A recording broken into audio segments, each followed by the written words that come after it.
So yes, I'm still in love with the car, and because I am, I can't wait to do the next mods on this thing. And so while I was thinking about this, a thought hit me. The tools it takes to do mods and repairs and maintenance on the car are actually very important, right? Well, unfortunately for me, that's something that I forget to think about when I'm about to get started on some of these mods and maintenance and things like that. So if you're planning on doing some of these upgrades, and maybe even more than me, stick around. This video should save you a lot of time and frustration beforehand, hopefully. So it's been about 1.5 years of upgrades and modifications, and without fail, every time I'm about to start to get something going, I'm always missing a pivotal tool, misplaced or lost or whatever the case may be. So today I decided to go over all the tools that I've used and misplaced and didn't have when I really needed it, so that maybe you guys don't have to suffer the same way I did. So don't forget to like, share, and subscribe. We'll head to my garage and we'll jump right into it. All right, y'all, so I'm back in the garage, so I'll just jump right into it. Now we're gonna take this in 2 different sections. We're gonna talk about the tools that it took for the modifications that I did, and then in the second section we'll talk about the maintenance tools that it took for me to work on this car. And the reason why I'm gonna break it down like that is because mods, I feel like, is if you can do it, maintenance and repairs is something you should always be doing. And don't forget to stay till the end, because I'll give you guys a bonus mod, which is probably one of the easiest and my personal favorite. So we'll start with my favorite section, because I'm a dessert type of guy, is the modifications. And I'll go from hardest to simplest. So on that note, it's starting with the PRL intake mod. Now in terms of tools, this modification is pretty simple. It only takes a couple things. You probably need a ratchet, a couple extensions, you'll need a flathead, and you'll need a Phillips head. Outside of those things, you'll need a 10mm socket and a 10mm wrench. This is the 10mm wrench, and this is the 10mm socket. Now you can literally do this mod with these tools and literally nothing else. If you see, this is the Phillips head, if you guys didn't know. Then we got the flathead, pretty self-explanatory. An extension, the more of these you have and the longer, the better your job can go. Then you got the ratchet, you know what I'm saying? Don't forget the 10mm wrench, and wrenches usually always have the number associated with them.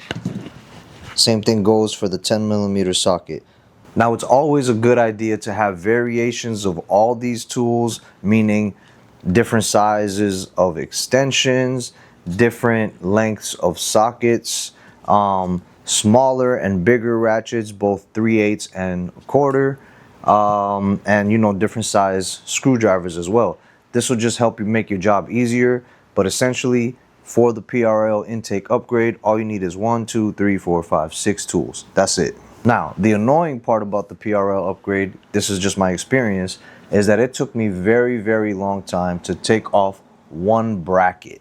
Okay, it took me about 1.5 hours. So my experience will differ, but if you don't have that problem, you'll probably get this job done in maybe like 1 hour or 2. It took me like 5 hours.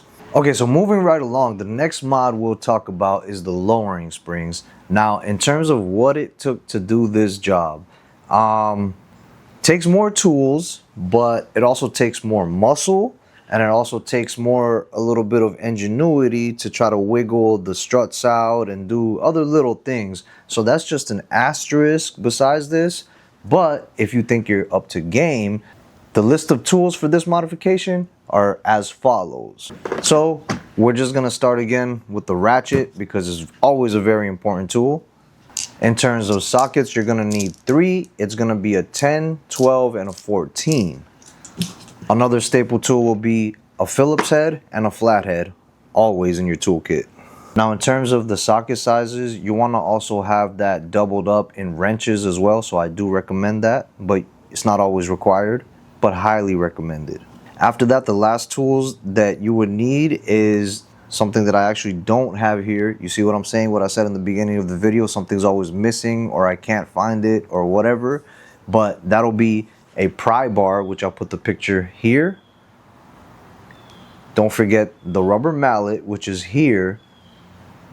And a very important piece to this game for doing the spring lowering springs is for you to do it yourself and not need anything else. You're gonna need a spring compress, and you can rent these from AutoZone or Advanced Auto Parts or your local auto store. So not a big deal for that. But if you can't do that, you can take the whole strut to a shop and they'll probably charge you about 25 bucks to compress that spring.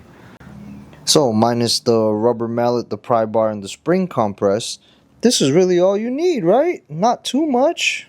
So for the next mod, which is the spacers, pretty easy mod. All you'll need is very simple tools. You'll need a 22 millimeter. You'll need your keys, which should come from Acura. But if not, just use whatever key for the wheel locks that you may have. And you'll also need a 21 millimeter, which I usually use a 4-way because it has all of them. But if you could get these in sockets, it'll make your life a lot easier. And the reason for making your life a lot easier is because of this bad boy here. Now you don't need this, but makes your job way easier, cuts your time down to maybe more than half. I don't know. I love this thing though. Pretty simple list of tools. Once again, simple job, honestly. It's the easiest out of everything here. Okay, so we have come to an end to the modification section. Now, the more important section would be the maintenance and repair section, which I haven't had any repairs, but maintenance for sure, a very important key of keeping any car well into the future.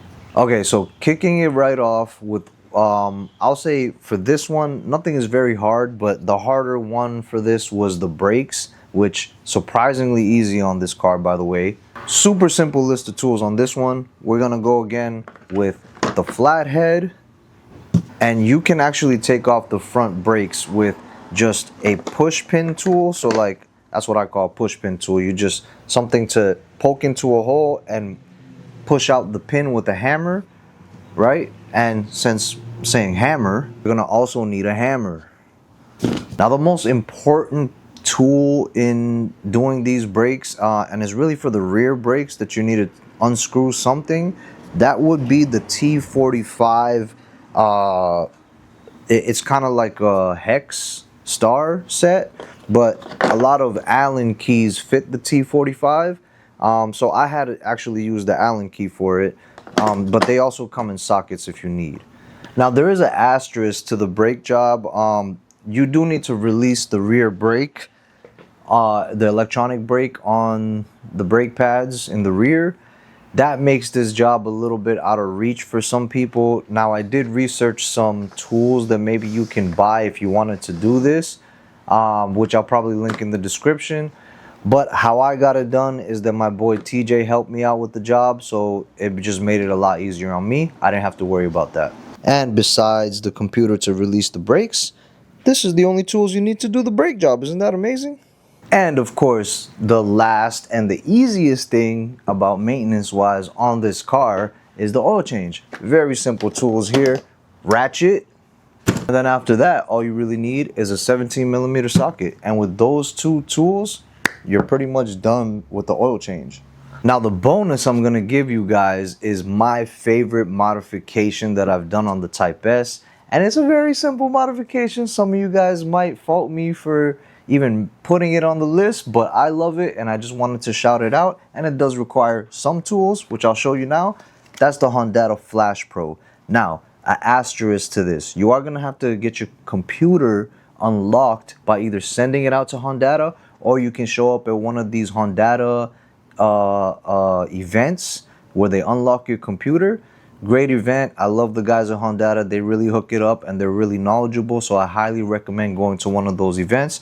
The tool that you'll need to use this Honda, of course, is your laptop. And all you gotta do is log into the software and you can manually pretty much tune your car to however you want, or by the mods that you add on. So meaning every time you add a mod, you can go in here and put the parameter for that mod and you'll tune your car. So I think it's a great upgrade, and this is the only tool you need to do it.